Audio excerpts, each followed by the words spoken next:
Change across the DMV after two deadly encounters involving ICE agents across the country this month. Dozens gathered tonight to remember the men killed and to demand answers from federal officials. Our Randy Hildreth has more on their push for change.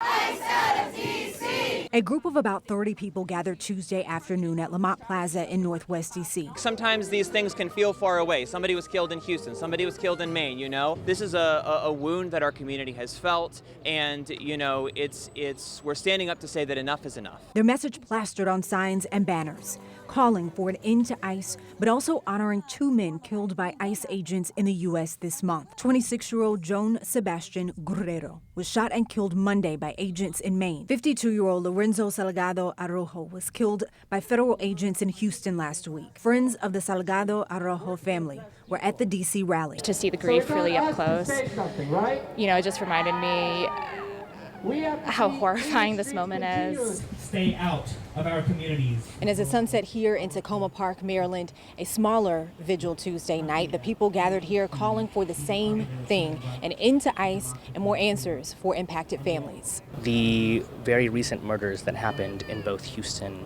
and in Maine represent a trend by the current administration, by the Trump administration. The rally and vigil happened the same day U.S. ICE agents were reportedly told to pause some vehicle stops while the agency provides more training. Those at the rally said it's a start, but say there are bigger overhauls needed, and they hope their voice creates change. The Houston mayor has changed his tune, largely due to protests and calls for action to start an independent investigation. I think that, more than anything, shows why it's so important to show up. Randy Hildreth, WUSA 9.